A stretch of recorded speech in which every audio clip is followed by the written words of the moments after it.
All right, guys, welcome aboard. Heading back to Utah. And as you can see, in typical fashion, I've brought everything I freaking own, apparently. Every time I get out there, it's just been really short and gotten cut short and stuff, and I've missed a lot of things. So I'm looking forward to getting out there and just hitting a lot of strips, stopping and seeing some interesting landmarks that I'll show you guys that I found that I think will be cool to see, hopefully. And yeah, just have a good time. It's gonna be a little warm. 88 is the high tomorrow, but should be light winds for the next couple of days. So all in all, I'll take it. You know, it's early fall, it's still a little warm, but got to jump on that good weather when you get it.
All right, what up, guys? So we're here, Mexican Mountain, again. I know I wasn't that long ago I was here. It's been smoky, but it's way better than when I was here like a month ago. And it's definitely cooler. Still a little warm, but cooler. That's why I'm surprised not to see anybody else here, because, you know, temperature's not terrible and should cool off at night decently. So really kind of strange to have this place to myself this time of year, I think. Man, it's an amazing place. God, I know I say that every time. You guys are probably sick of hearing it. I'm telling you, it just takes your breath away when you're down here in this canyon. Probably won't do any more flying tonight, I don't think. I filled up my bush bag there with fuel so that I can almost top off and have pretty much full tanks for tomorrow. I got a lot of flying to do tomorrow. A lot of stuff planned. A lot of places to stop. Should be good. So I'll get camp going and then get back with you guys in a minute. Well, the stream here, Mexican Mountain, it's a little bigger down here. The spot I've looked at it before, it was pretty narrow. It didn't look like much, but it's actually flowing pretty good.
to you guys. And here we are at Hidden Splendor. That canyon approach was unbelievable. Seriously, that was really cool. Talk about three-dimensional flying. Really cool to see this. This would be a fun one to camp at too, because there's a river down there. So there's some cars over there. There is a road access here, which is also a good thing. And you can actually drive all the way down the river. It looked like there was a car down there by the river. So yeah, super cool place.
So the first landing I made over here at the butte, I just landed on the road. This was in the morning, and I wasn't really sure where I could and could not land, and I wanted to play it safe, so I stopped in on the road.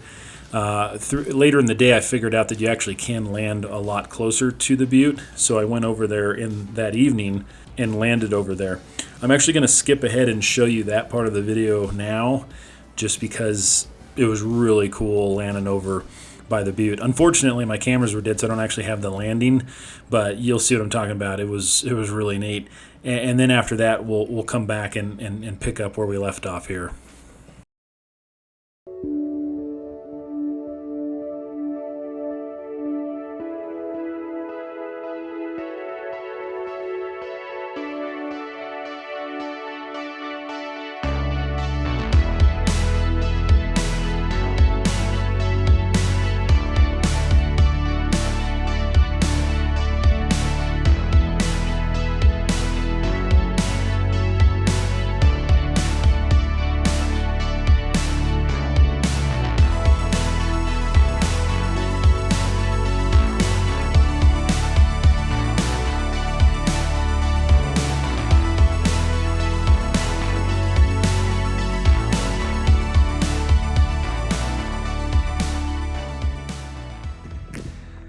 Well, I gotta say, guys, this spot is just absolutely fantastic.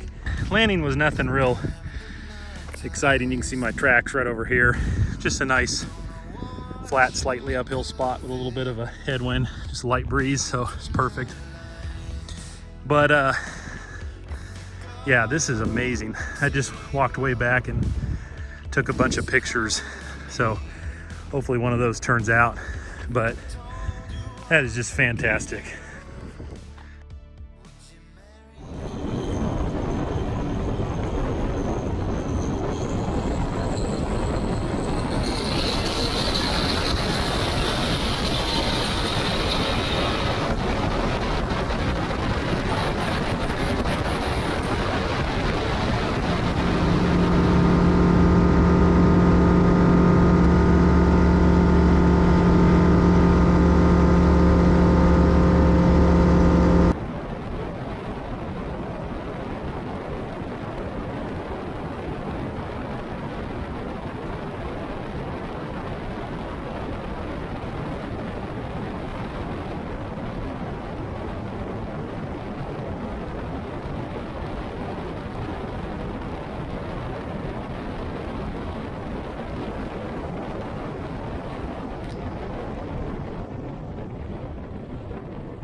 doing, man? Good, how are you doing? Damn, that was sick. So I come out to Utah to play, of course, because it's just awesome out here. And Yeah. I used to ride. I rode for 20 years, did freestyle, and back in my younger days, and I never actually come out here and ridden, even though I'd seen all the videos and oh man, this is the place, you know. And so I was out here and I was like, you know what, I got to stop in there and at least see it, even though I'll never ride it. But, That's pretty cool, man. Yeah, wasn't that sick? it's a different kind of you know, all-terrain vehicle. What is that? What is it? It's a Rams S7 is what it's called. Oh, that's not a Cub, is it? No, it's like a modern Cub, basically. Just a little, you know, newer version, essentially. But how much, like how little room does it take to take off? You know, at this altitude, this temperature, like right now, I've got pretty full fuel and stuff, so I'm not super light. But it'll probably take off in, you know, 150, 200 feet or something like that. So it's pretty short. That's cool. All right. See you guys.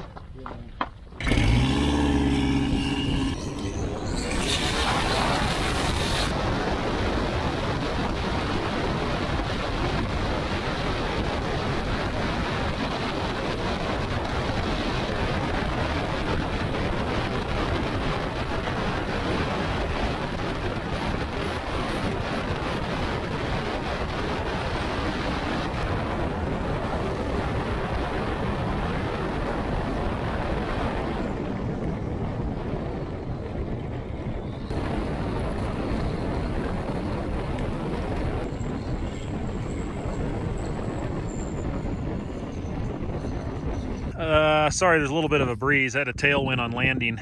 This is the Gold Creek shootering strip, and this is something I wanted to come see because you got this backdrop of the Henry Mountains, and it's impressive. But I just wanted to get a quick clip and talk about the strip, actually.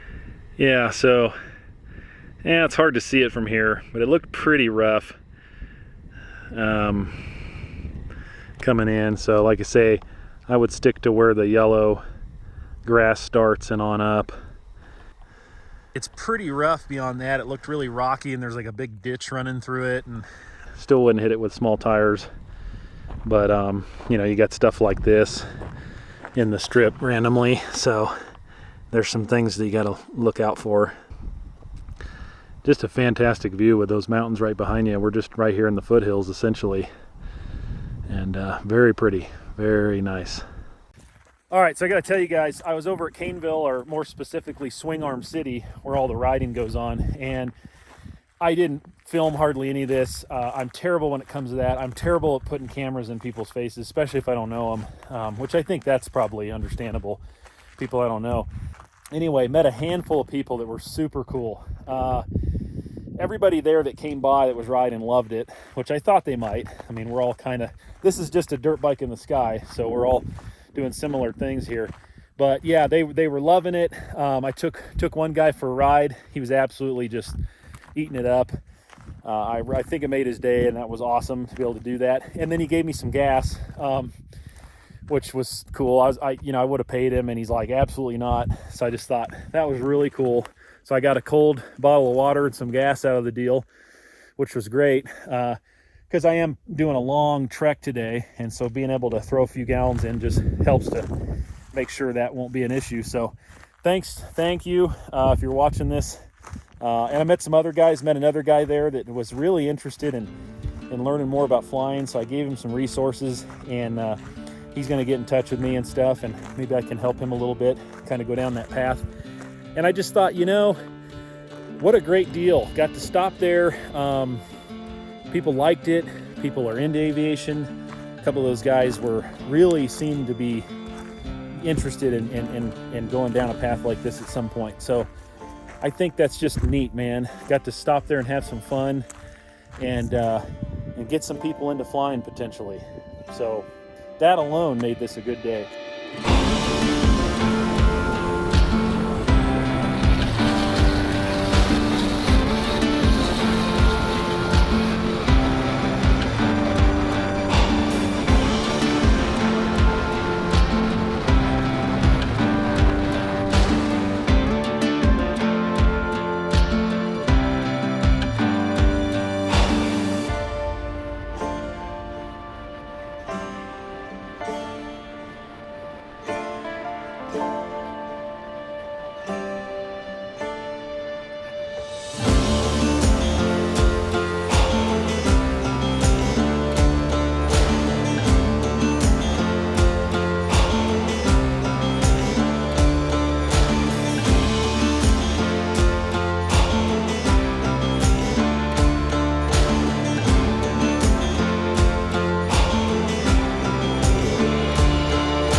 All right, welcome to the We Hope Radium King Mine airstrip.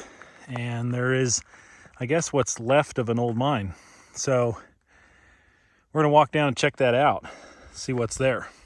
Well, I don't know what exactly is going on here at the old trash pit, but there's a torque converter out of an automatic transmission. I do believe that's what that is anyway. And a whole bunch of this. It's from a while back for the most part. Here's one of the main structures though, so we'll walk up and check that out. There it is, We Hope. It's the We Hope mine.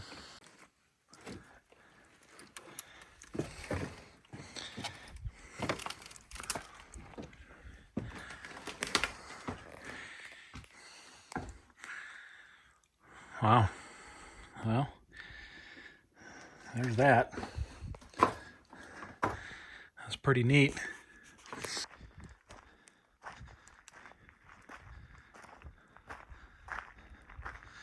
It's an interesting place. Boy, it's rugged out here and a long ways from anything. Man, can only imagine what working out here back in the day would have been like. Sounds pretty awful, to be honest. Like, wow. But beautiful. It's a beautiful ruggedness. Well, it's cool to come here and see some history. I'll tell you what, this is a desolate, rough place. And coming out here alone is risky. I don't really like doing that. Some of these really far spots. I know I do it in Colorado on the mountains a lot, but it's a lot closer to home in general. I know the area. And you know, it's hot. It's hot out here. There's no shade. It's dry. It's not a place you really want to get stuck. So when I get back to the plane, I'm just praying that puppy will fire up. And there's nothing wrong, because man, that's your lifeboat right there.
right, guys, welcome to Poison Spring.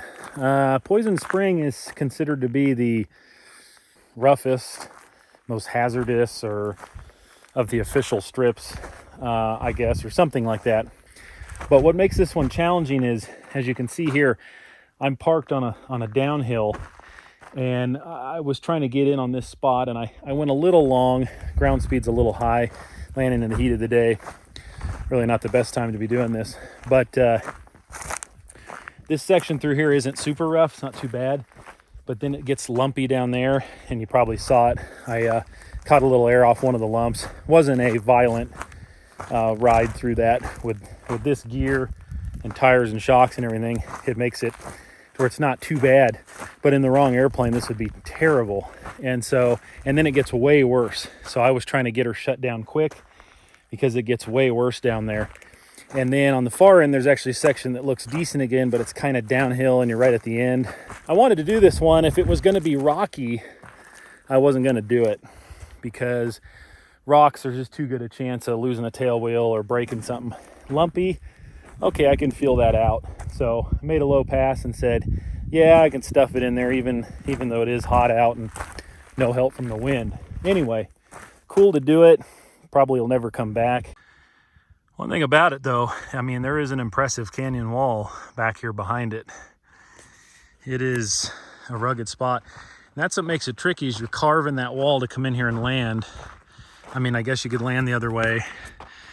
Your go-around options are a little tighter. You need to have some power or make that decision early. So I've seen everybody land the way I did, so it's open out the front and take off that way as well. That's what I'll do because the wind is basically calm and it's just hotter than heck. Cool to do it. Like I said, don't need to do it again.